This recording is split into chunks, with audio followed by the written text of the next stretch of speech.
തീർച്ചയായും നമ്മുടെ രാജ്യത്തിന് ഇന്ന് മൻമോഹൻ സിംഗിനെ പോലെ ഒരാളുടെ ആവശ്യമുണ്ട് എന്നതാണ് ഏറ്റവും പ്രധാനപ്പെട്ട കാര്യം. ഞാൻ അങ്ങനെ പറയാൻ കാരണം നമുക്കറിയാം, ഇന്ന് അധികാരം ഒരു വ്യക്തിയിലേക്ക് മാത്രം കേന്ദ്രീകരിക്കുന്ന ഒരു കേന്ദ്ര സർക്കാർ സംവിധാനത്തെയാണ് നമുക്ക് രാജ്യത്ത് കാണാൻ കഴിയുന്നത്.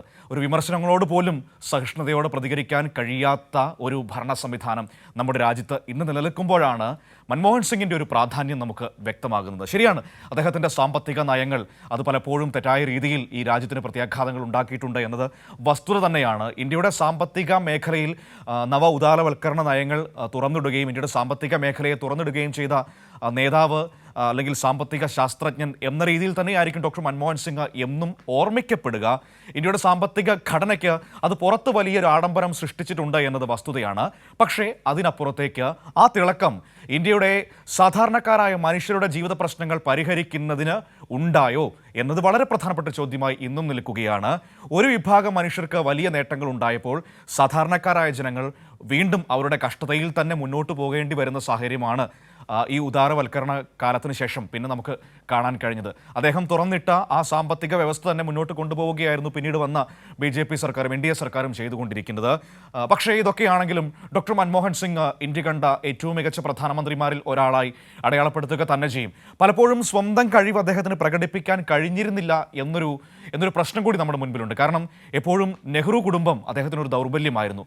അവർ പറയുന്ന വാക്കുകൾക്കപ്പുറത്തേക്ക് പോകാൻ പ്രധാനമന്ത്രി എന്ന നിലയിൽ പോലും ഡോക്ടർ മൻമോഹൻ സിംഗിന് കഴിഞ്ഞിട്ടില്ല എന്നത് അദ്ദേഹത്തിൻ്റെ കരിയറിലെ ഏറ്റവും വലിയൊരു ദൗർബല്യമായിട്ട് നമുക്ക് കാണാൻ കഴിയും. ഏതായാലും ഒന്നാം UPA സർക്കാർ ഇന്ത്യയുടെ ചരിത്രത്തിലെ ഏറ്റവും പ്രധാനപ്പെട്ട സർക്കാരുകളിൽ ഒന്നായി എണ്ണപ്പെടുമെന്ന കാര്യത്തിൽ സംശയം വേണ്ട. കാരണം ആ സമയത്താണ് ഇന്നിപ്പോൾ നമുക്ക് ആശ്വാസം നൽകുന്ന പല പദ്ധതികളും പല നിയമങ്ങളും നമ്മുടെ മുൻപിലേക്ക് വന്നു. നമ്മുടെ തൊഴിലുറപ്പ് പോലുള്ള കാര്യങ്ങൾ, വിവരാവകാശ നിയമം പോലുള്ള കാര്യങ്ങളൊക്കെ അന്ന് ഇടതുപക്ഷത്തിൻ്റെ പിന്തുണയോടുകൂടി ഡോക്ടർ മൻമോഹൻ സിംഗ് നടപ്പാക്കിയിട്ടുണ്ട്.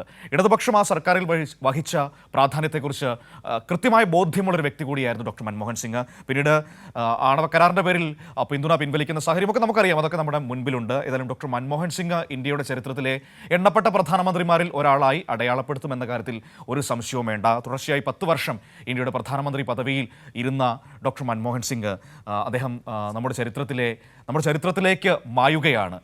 ഏറ്റവും സങ്കടകരമായ, നമ്മുടെ സുഹൃത്തുക്കളൊക്കെ എഴുതുന്നത് പോലെ ഒരുപാട് സങ്കടങ്ങളുടെ ദിവസമാണ് നമ്മളെ കടന്ന് പോകുന്നത്. നമ്മുടെ കാർഷിക മേഖല തകർക്കപ്പെടുകയാണ്. പുതിയ സാമ്പത്തിക നയം, ദാമോദരൻ പറയുന്നൊരു കാര്യമുണ്ട്. ഇതൊക്കെ ഈ ഉദാരവൽക്കരണ നയങ്ങളുടെ കാലത്ത് കോർപ്പറേറ്റുകൾക്ക്, സ്വകാര്യ മേഖലയ്ക്ക് കൂടുതൽ പ്രാധാന്യം നൽകുന്ന കാലത്ത് സംഭവിച്ചു പോയതാണ്. അവർ തീരുമാനിക്കുന്നയിടത്ത് കാര്യങ്ങൾ എത്തി നിൽക്കുമ്പോൾ സാധാരണക്കാരായ മനുഷ്യർ മുൻഗണനാ മേഖലകളിൽ നിന്ന് നിഷ്കാസിതരാകുന്നതാണ് നമുക്ക് കാണാൻ വേണ്ടി കഴിയുന്നത്.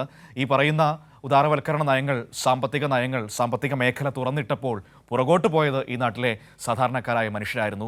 അവരെ കൂടി പരിഗണിച്ചിരുന്നുവെങ്കിൽ ഒരുപക്ഷേ ഇന്ത്യ കണ്ട ഏറ്റവും മികച്ച പ്രധാനമന്ത്രിമാരിൽ ഒരാളായി ഡോക്ടർ മൻമോഹൻ സിംഗ് മാറിയേനെ. ഏതായാലും അങ്ങനെയുള്ള ചില പ്രശ്നങ്ങളൊക്കെ നിൽക്കുമ്പോൾ പോലും ഒരു സൗമ്യ സാന്നിധ്യമായി ഇന്ത്യയെ നയിച്ച നേതാവെന്ന നിലയിൽ അദ്ദേഹത്തിൻ്റെ സംഭാവനകൾ എക്കാലത്തും അടയാളപ്പെടുത്തേണ്ടത് തന്നെയാണ് എന്നതും ഏറെ പ്രസക്തമായ കാര്യം തന്നെയാണ്.